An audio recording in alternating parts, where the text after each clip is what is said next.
বৃষ্টি দিলে আমাদের ফাটক বাজারে জল হয়ে যায়। আপনি দেখতে পেয়েছেন অল্প আগে 15-20 মিনিটের অল্প একটা বৃষ্টিতে আমাদের ফাটক বাজারের কতটুকু জল হয়েছে, হাঁটু সমান জল হয়ে গিয়েছে। এখানে ফাটক বাজারে কত ছোটো ব্যবসায়ীরা আছেন, ওদের পুরা জিনিস ভিজে গিয়েছে, কত মানুষের কাপড় চোপড় সব ভিজে গেছে দোকানের।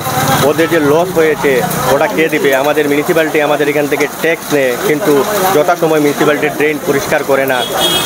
ড্রেনগুলো পরিষ্কার করতে আসলে অল্প 5-10 মিনিট অল্প পরিষ্কার করে চলে যায়।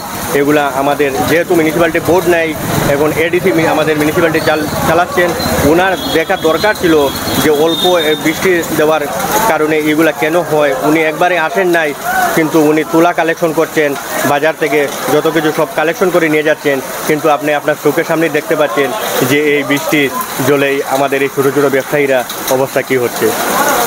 थोड़ा বৃষ্টি আইলেও তো ফাটক বাজারে ওই যা দুনিয়ার জল, চৌকির উপরেও মাল থাকলে মাল ওল ভিজি যায় না, নালা পরিষ্কার হয় না, কোনো কাজ হয় না, কোনো কর্ম হয়। ছোটো মোটো দোকানদার তারা কিলা বাসবো বোঝাটা মুশকিল। হ্যাঁ, নালাও পরিষ্কার না, কিচ্ছু না। হ্যাঁ, চুলা তো ঠিকই মিউনিসিপ্যালিটি নেয়, কিন্তু করায় কিতা আমরা নিজেও বুঝি না। আর ওই পুরস্কার যদি হইতো তো আপনার চোখে দেখেন না কতখান জল, চৌকির উপরে জল যদি উবাইয়া যায় গিয়া তো একটা দোকানদার কত কষ্ট হইতেছে।